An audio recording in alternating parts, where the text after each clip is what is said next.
Welcome back, Radio Entrepreneurs listeners and fans. I'm producer Nathan Gobes, filling in again for Jeffrey Davis this morning.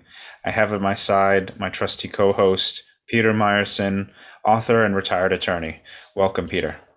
Thank you, Nathan. There's a question whether anybody can ever fill in for Jeffrey.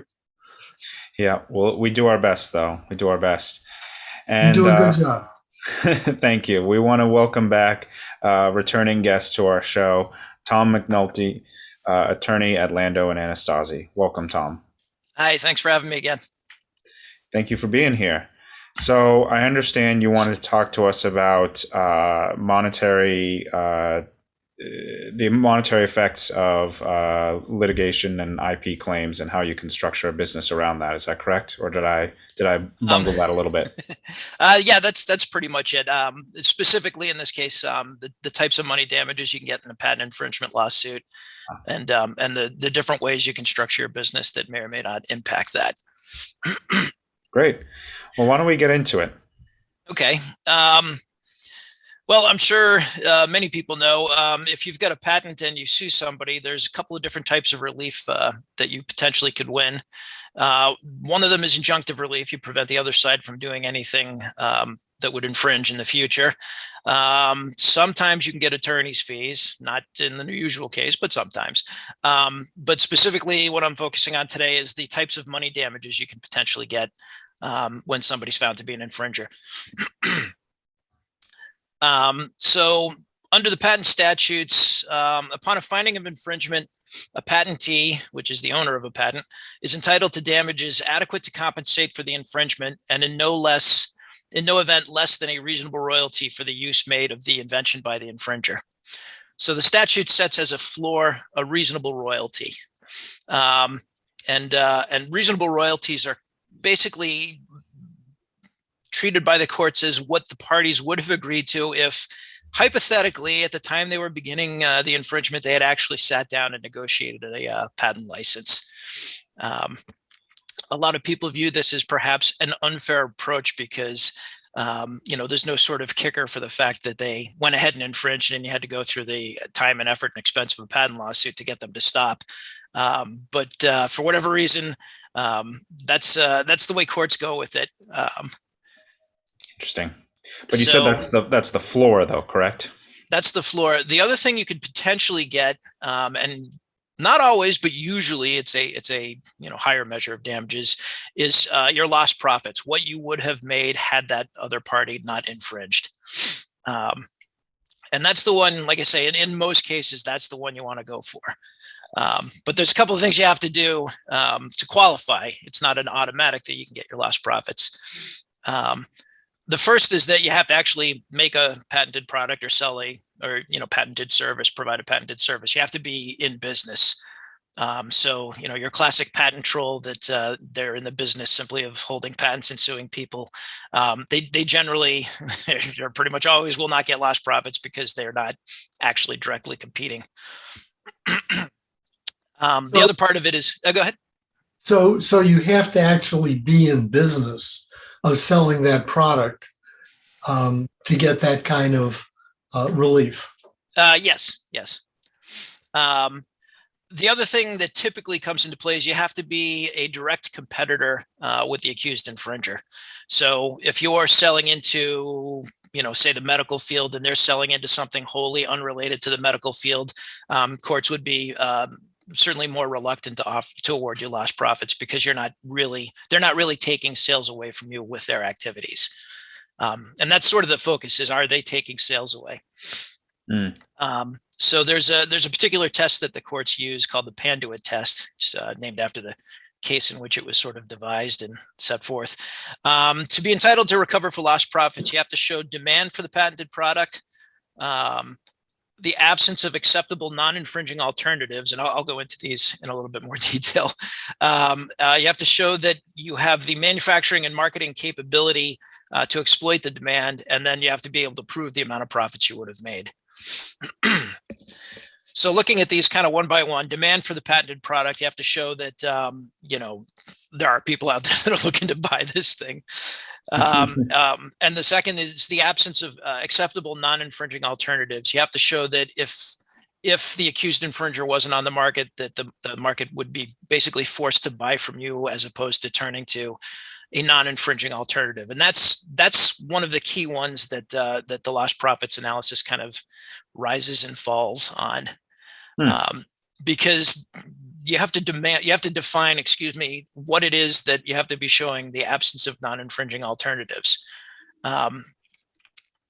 And the broader the category of things that you're discussing, the more likely there's going to be something non-infringing that they could turn to instead. And sort of to illustrate that, we represented a company that made it was a board game that involved mirrored pieces moving around a board and a fixed laser that you had to try to get the mirror to direct to the opponent's target. And we were suing a company that was making a competing product, pretty much, the same thing. It was lasers and mirrors and moving around the board. And we actually, in that case, the client was able to actually get lost profits because there were no other games on the market that sort of involved the whole laser mirror thing. But that analysis would have been different had the courts defined the sort of market or the sort of, sphere of goods and services as, board games generally, as opposed to, this particular iteration of board games. Had they done that, we almost certainly would not have been able to get lost profits. Right. So if it had been something, some more general strategy board game, for example, then, the courts could say, well, they could just go pick up a copy of Risk or whatever. Yep. Makes sense. And it wouldn't, quite frankly, it wouldn't be an unreasonable thing for the courts to do because, when Walmart's choosing what to put on the shelves of their store, they don't necessarily care that they have a laser mirror game. They just want something that sells, that's taking up the space. So that wouldn't have been wildly unfair. But like I say, in that case, we sort of got lucky and got the outcome that we were looking for. And in that case, the difference between lost profits and reasonable royalty was like an order of 10. Oh. So like I say, it can be pretty significant. Okay. Excuse me. The third factor is being able to show that you've got the manufacturing and marketing capability.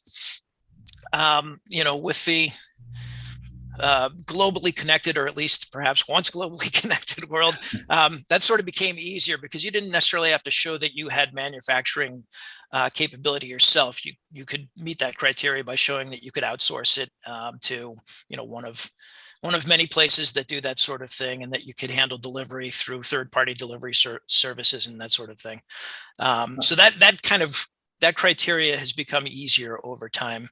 Question with that, though, if you don't mind, did you have to actually have set up an agreement with outsourced organizations to handle those things, or do you just have to prove that the capability exists within the global marketplace?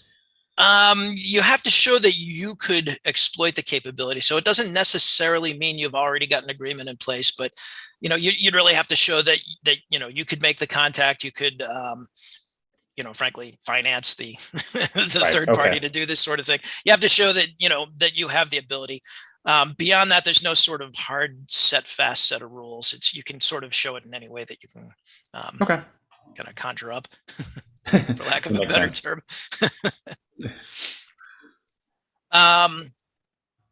So like I say, so these things are generally, lost profits are generally available if you're direct rivals. You don't necessarily have to be selling a patented product, so long as you're selling a competing product. You can sometimes get your lost profits on things that don't themselves infringe. And that can either be, you've got a patent that you're not exploiting, but that you're preventing others from exploiting. It can be sales that come along with the patented product. So if you had, for example, a patented printer, you could potentially get your lost profits on the printer and on the ink cartridges that would have been sold with it.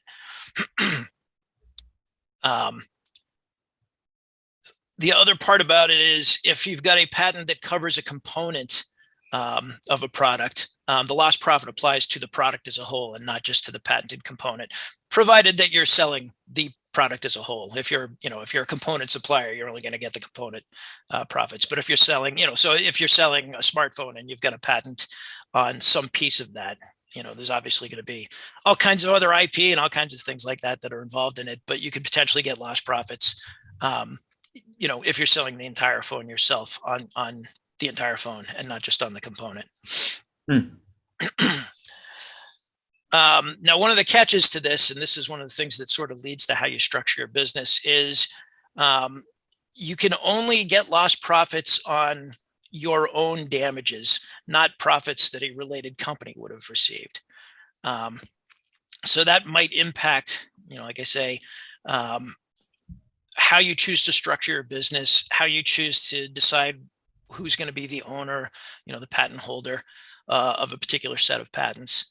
If you've got a parent, for example, that holds a patent portfolio and a subsidiary that does the actual manufacturing, the parent wouldn't be able to get lost profits unless it was sort of a necessary condition that the profits from the subsidiary, automatically flow to the parent. And I know a lot of. How would you structure that? Would you do a licensing agreement between the parent and the sub to give the sub, access to the intellectual property, the patent? Yeah, I mean, obviously this would depend on a lot of other factors, tax related, Right. What your business is doing, all that sort of thing. But in a case like that, you could potentially give the subsidiary an exclusive license. If you don't have the exclusivity, then they probably still wouldn't be able to get lost profits. But if they've got exclusivity, at least within, their geographic range or their, particular area of business, then they've got a chance of getting the lost profits themselves. But again, that would be the subsidiary getting the lost profits and not the parent company, the actual owner of the patent in that case. Obviously, they can then divvy that up as they see fit. But that would be sort of one way of doing it. I know a lot of times you'll have companies that have like a shell corporation holding intellectual property, for various reasons. And this would be, arguably a reason to reconsider that strategy. Right, because they're not the ones generating any profits or anything like that could prove lost profits. Yeah, well, they're not.